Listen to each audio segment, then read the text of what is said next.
It was built by the Romans way back in the past. They built it with stone and they built it to last. Quite a change for the locals from digging for coal, and it kept a large number of men off the dole. It was Emperor Hadrian who started it all, when he ordered the locals to build in this wall.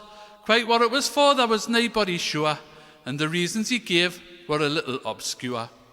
Now this wall, says the Emperor, rubbing his chin, is to stop all them Picts and them Scots getting in.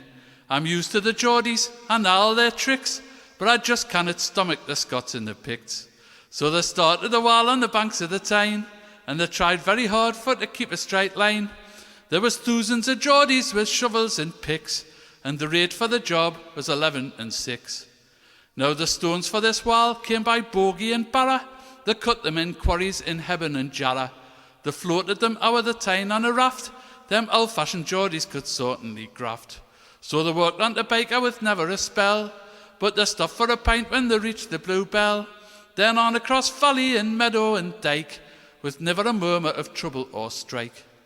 Well, onward they went, heading west all the time, still trying their best for to keep a straight line. In the summer they struggled through bracken and heather, and they plunged through the clouds during inclement weather.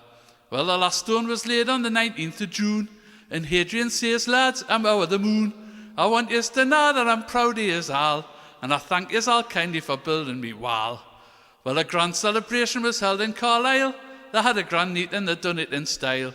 All the picks and the shovels they was all put away, and the workers was given an extra week's pay. But the Picts and the Scots was a little bit vexed, and voices were raised and muscles were flexed.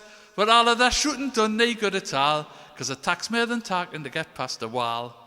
So that is the story, believe it or not, of how we defeated the Pict and the Scot, how this wall was constructed for one man's enjoyment, and the North East was rescued from mass unemployment.